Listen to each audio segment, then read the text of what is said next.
많이들 날씨가 더워서 힘들죠? 얼굴에 많이 더워서 힘들어 보이는데 오늘 또 말씀을 또 집중하면서 우리가 은혜를 받는 귀한 시간 되시길 바랍니다. 자, 오늘 본문에 등장하는 헤롯은 예수님이 탄생한 때의 그 헤롯이 아니라 헤롯 아그리파 1세입니다. 근데 그 유대 역사학자 그 요세푸스의 연구에 따르면 이 헤롯은 에돔, 즉 예서로부터 내려오는 그 종족의 후예로서 상당히 이중적인 인물입니다. 그러니까 예서의 후예. 여러분들 알지요? 예서가 누군지. 자, 그런데 로마 황제 앞에서는 그 분봉왕 노릇을 하면서 더 많은 그 영토와 부를 축적하려고 그리스의 철학을 받아들였고, 동시에 유대인들 앞에서는 유대 율법을 철저히 지키는 척 행세하면서 민중의 마음을 얻으려고 했습니다. 본문 1절에서 2절을 보겠습니다. 그때에 헤롯 왕이 손을 들어 교의 중 몇 사람을 헤아려 하여 요한의 형제인 야고보를 칼로 죽임에 그렇게 말씀하고 있어요. 네, 칼로 죽임에가 그 증거입니다. 여기서 유일한 것은 요한 형제로, 요한 형제라고 나와 있습니다. 그것은 예수의 동생인 야고보와 혼동하는 것을 막기 위해서 수식어를 썼습니다. 그러니까 성경에는 그 동일한 인물들을 가진 사람들이 많이 있는데 12명의 사도 중에 하나인 야고보는 그 스데반 이후에 최초의 순교자예요.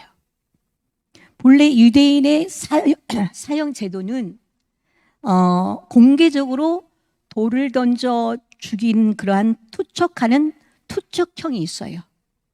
돌을 던져서 죽이는 거예요. 그러니까 영상으로 보니까 너무나 잔인하더라고요. 돌을 그대로 들어서 머리에다가 내리치는 거예요. 그러면 죽는 거죠. 그 다음에 목을 베어 죽이는 그 참수형을 당합니다. 근데 여기서 짚고 넘어가야 할 것은 그 참수형이라는 그런 부당한 제도입니다. 만약 로마법을 따르더라도 그는 십자가형을 받아야 했습니다.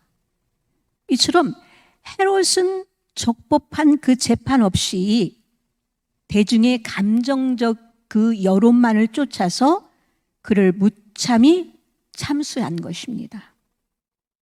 그것은 명백한 불법이었습니다. 그럼에도 유대인이 이 사실에 기뻐하자 헤롯은 베드로까지 잡아들입니다. 그 헤롯의 이런 행동은 진리와는 상관없이 감정의 기복에 따라서 움직이는 그러한 여론을 쫓아서 갈팡질팡하는 그러한 오늘날 그러한 위정자들의 모습과 닮아 있습니다. 각처에 흩어져 있던 유대인이 무교절을 맞아 예루살렘에 모였습니다. 시기적으로 이때는 헤롯이 백성의 마음을 살 수 있는 그러한 절호의 기회였습니다. 선거를 앞둔 그러한 정치인의 명절을 이용해서 민심을 살해하는 것과 다를 바 없는 그러한 상황이었습니다. 헤롯은 백성들이 흩어지기 전에 베드로를 옥에 가둡니다. 게다가 베드로의 감시를 군사 4명씩 4패에 맡깁니다. 한 사람을 지키기 위해 하루에 16명을 동원한 것입니다. 요세푸스의 기록에 가면 베드로의 팔에 쇠고랑을 묶고 그 쇠고랑 끝을 로마 병사의 몸에 묶고 앞뒤로 보초를 세워서 지키게 했다고 합니다. 베드로는 이미 2번이나 옥에 갇혀 있었고 그때마다 기적적인 하나님의 은혜로 석방이 되었습니다. 이에 불안한 헤롯이 이번에도 그런 일이 벌어질까 봐 철저하게 베드로를 결박한 것입니다. 베드로가 투옥된 그 안토니오스 병영은 막사는 헤롯궁의 서쪽에 있는 그러한 특수 감옥으로 그때까지 누구도 빠져나간 적이 없는 그러한 밀실이었다고 합니다. 그러니까 국가적으로 위험한 인물만을 수용하는 곳에 베드로를 가둔 거예요. 그럼에도 헤롯은 베드로가 탈출할까 봐 두려웠습니다. 이제 내일이면 베드로는 야고보처럼 사형을 당할 것입니다. 본문 7절을 보면 호련이라는 그러한 단어로 시작됩니다. 이것을 영어 성경에는 보라로 되어 있습니다. 헤롯이 로마 정부와 손을 잡고 유대인의 여론을 등에 업고 하나님의 사람 베드로를 삼엄한 감옥에 가두어 사슬로 결박을 했지만, 자, 이제부터 벌어질 어마한 일을 보라는 뜻입니다. 이 보라는 우리가 생각하는 그러한 한계의 상황에서 전혀 예측할 수 없는 일이 벌어질 것이라는 그러한 예언의 뜻입니다. 쇠사슬이 풀리고 쇠문이 열릴 때까지 베드로는 그 상황이 생시인지 환상인지 모를 정도로 어리둥절해 있습니다. 천사는 안전한 곳에 베드로를 놓아두고 바람과 같이 사라집니다. 본문 7절에 보면 의아한 것은 언제 죽을지 모르는 그 상황에서 베드로가 옆구리를 쳐야 깰 정도로 깊은 잠을 자고 있었다는 사실입니다. 많은 신학자와 저술가는 그의 믿음이 훌륭해서 하나님만 의지할 수 있었기 때문에 베드로가 숙면할 수 있었다고 합니다. 하지만 극한 상황에서 잠들었다는 그 단서만으로 대단한 믿음을 추출해내기에는 어딘가 모르게 미심쩍은 면이 있습니다. 이런 경우에는 전체 문맥을 통해 살펴보아야 합니다. 과연 베드로는 하나님을 신뢰해서 그렇게 깊이 잘 수 있었던 걸까? 그럴 수도 있지만 전적으로 그렇다고 하기에는 설득이 부족합니다. 지금까지 옥에 갇혔던 경우를 살펴보더라도 베드로 본인이 추록을 의도했거나 주도했던 적은 한 번도 없었습니다. 그렇다면 깊게 잠든 그 베드로의 모습은 하나님을 신뢰해서라기보다는 육체가 곤고하고 정신이 나약해져서 지친 쪽에 가깝다고 볼 수 있습니다. 어쩌면 베드로는 3번이나 옥에 갇혔던 그 현실에 체념했기 때문에 그토록 쉽게 잠에 빠졌는지도 모릅니다. 아니면 잔혹한 신문 때문에 베드로 자신의 의지와는 다르게 육체가 깊은 잠으로 달려갔는지도 모릅니다. 베드로의 성품과 또 과거의 행적을 살펴볼 때에 이런 해석이 좀 더 설득력을 가질 수 있습니다. 본문 11절을 보겠습니다.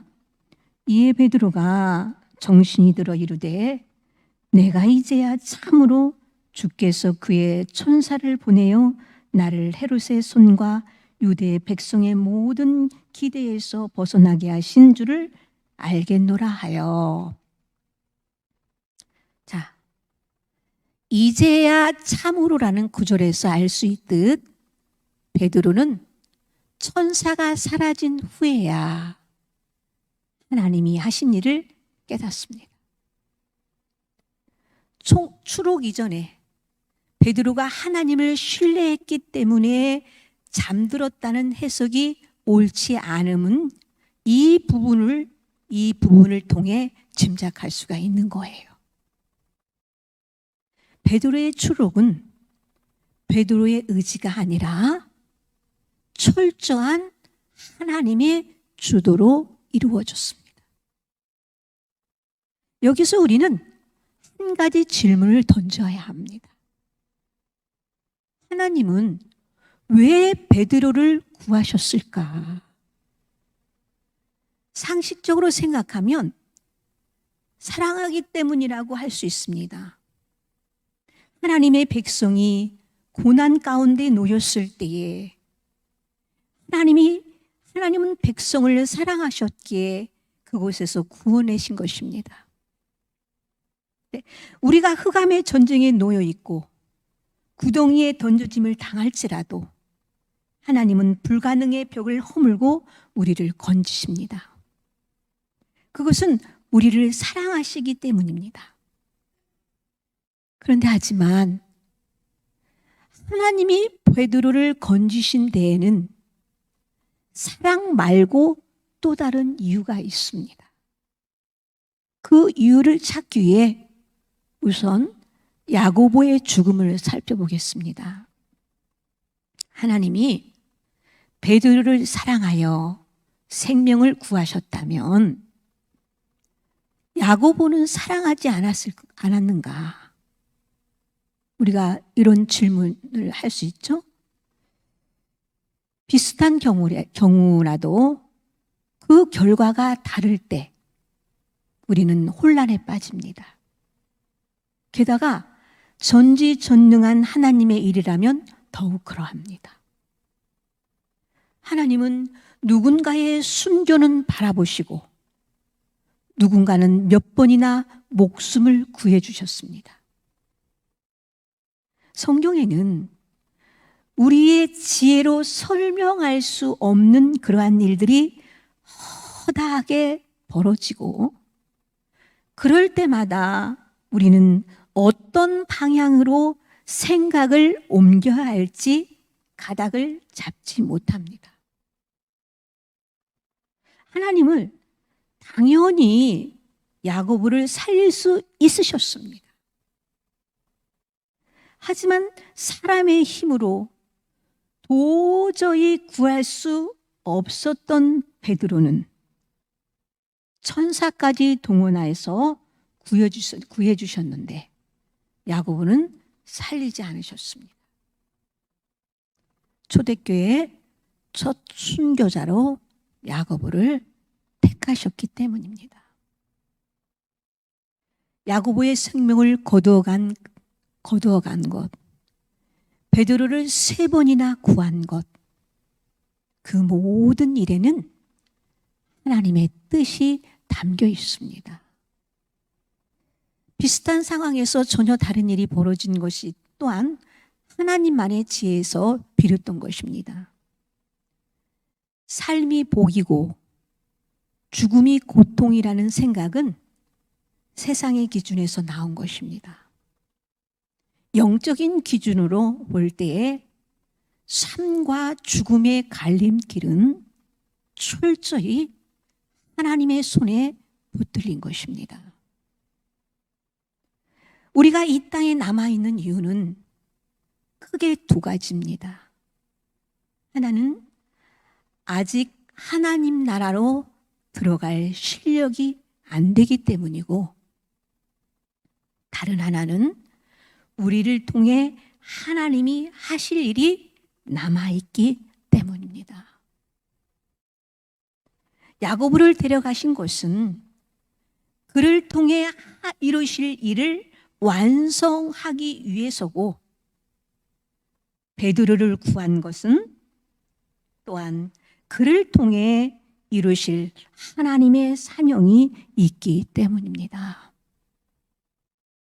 자, 이 예를 돕기 위해 사극을 예로 들어보겠습니다.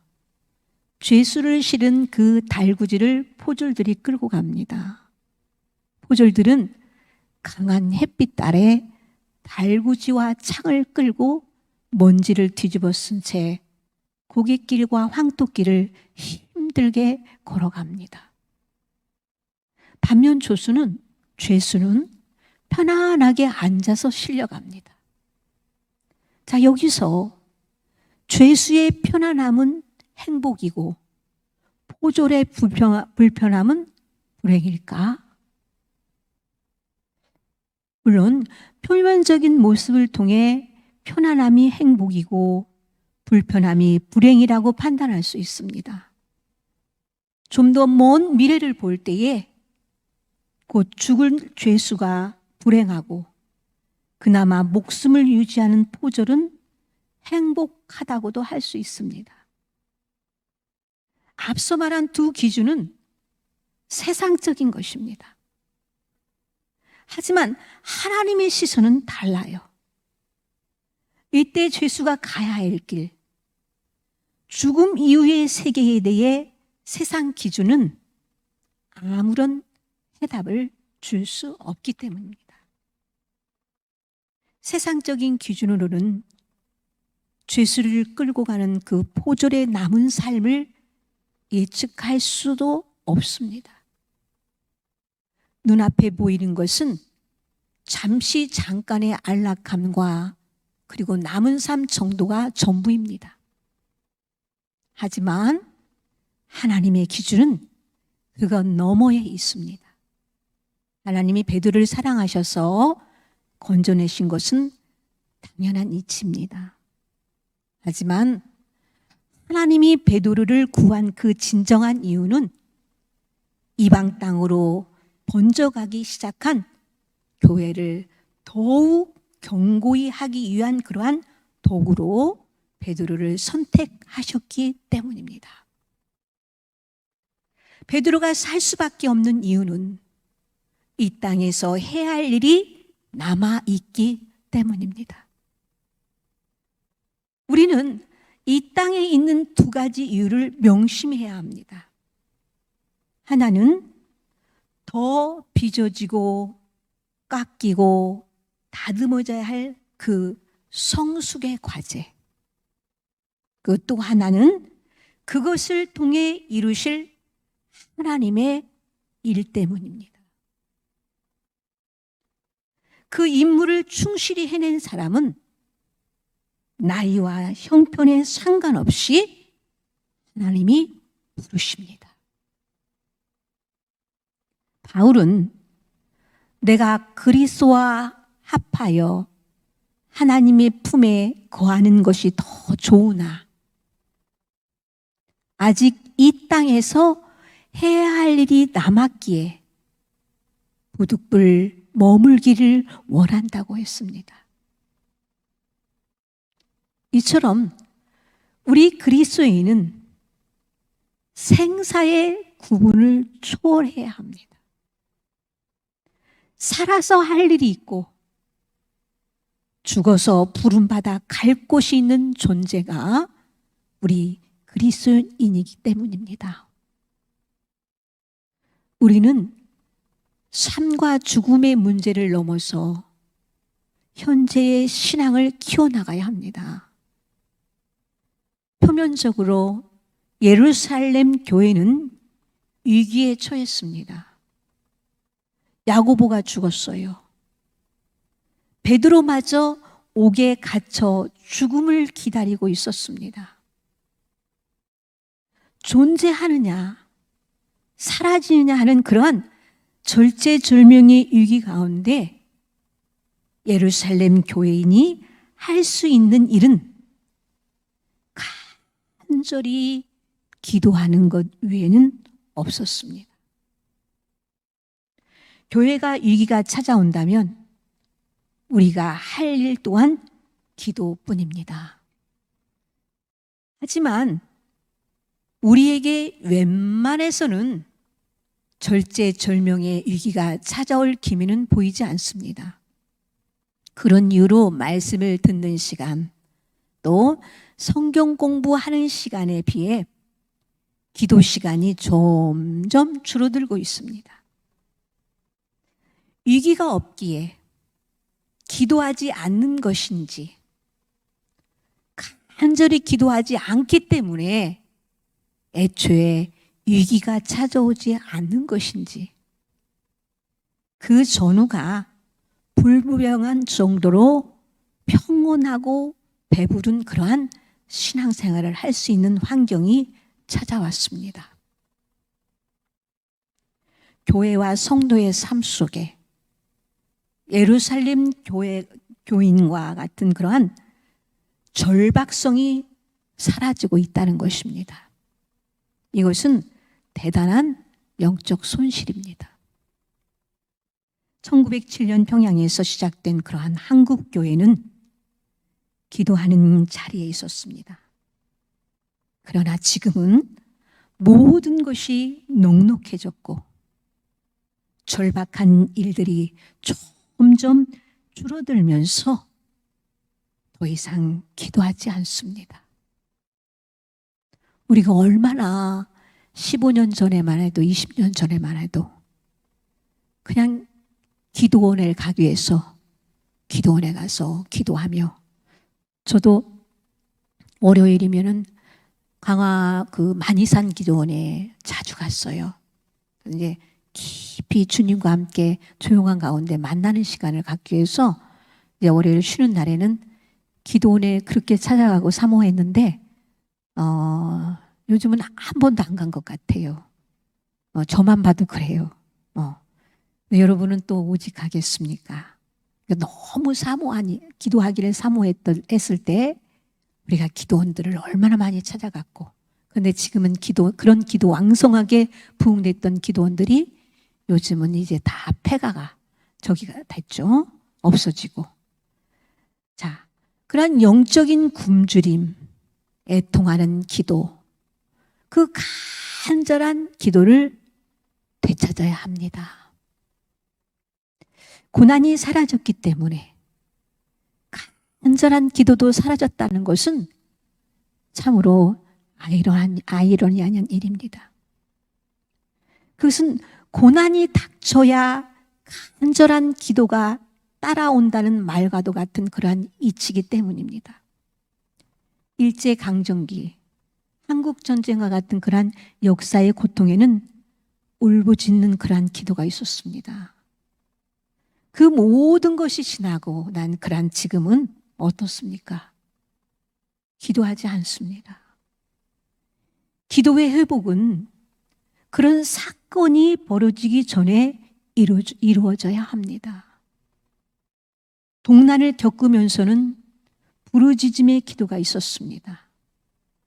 세계적으로 가장 기도 많이 하는 교회는 우리나라가 아니라 북한의 지하교회와 중국의 지하교회입니다. 6.25 전쟁 때 교회를 지키겠다고 피난 가지 않았던 그러한 신실한 장로님들, 권사님, 목사님의 후예들, 비밀리에 예배드렸던 그 지하교회들. 북한을 자주 드나들고 또 고위 인사와도 대면하는 그러한 유명 인사의 증언에 의하면 지금도 북한에는 예배드리다가 그렇게 적발돼 고문 끝에 사형을 당하는 그 순교자들이 많이 있다고 합니다. 북한 성도들의 그 피맺힌 기도가 남쪽으로도 이어져야 할 것입니다. 우리도 정신을 차리고 그러한 간절한 기도로 마음을 회복해야 합니다. 생명을 건 기도가 여러분의 가슴 한복판에서 회복이 돼야 합니다. 본문 12절 말씀을 보겠습니다. 깨닫고 막아라 하는 요한의 어머니 마리아의 집에 가니 여러 사람이 모여 기도하고 있더라. 자, 여기에서 여러 사람이 모여 기도하고 있더라는 그 조금 엉뚱한 번역입니다. 이건 원래는 여러 사람이 아니라 아주 많은 사람이 모여 기도하고 있더라고 번역해야 합니다. 여러 사람과 아주 많은 사람은 강조점이 다릅니다. 아주 많은 사람이 고난의 때를 기도로 돌파했다는 것은 오늘날 교회가 되새겨야 할 그런 부분입니다.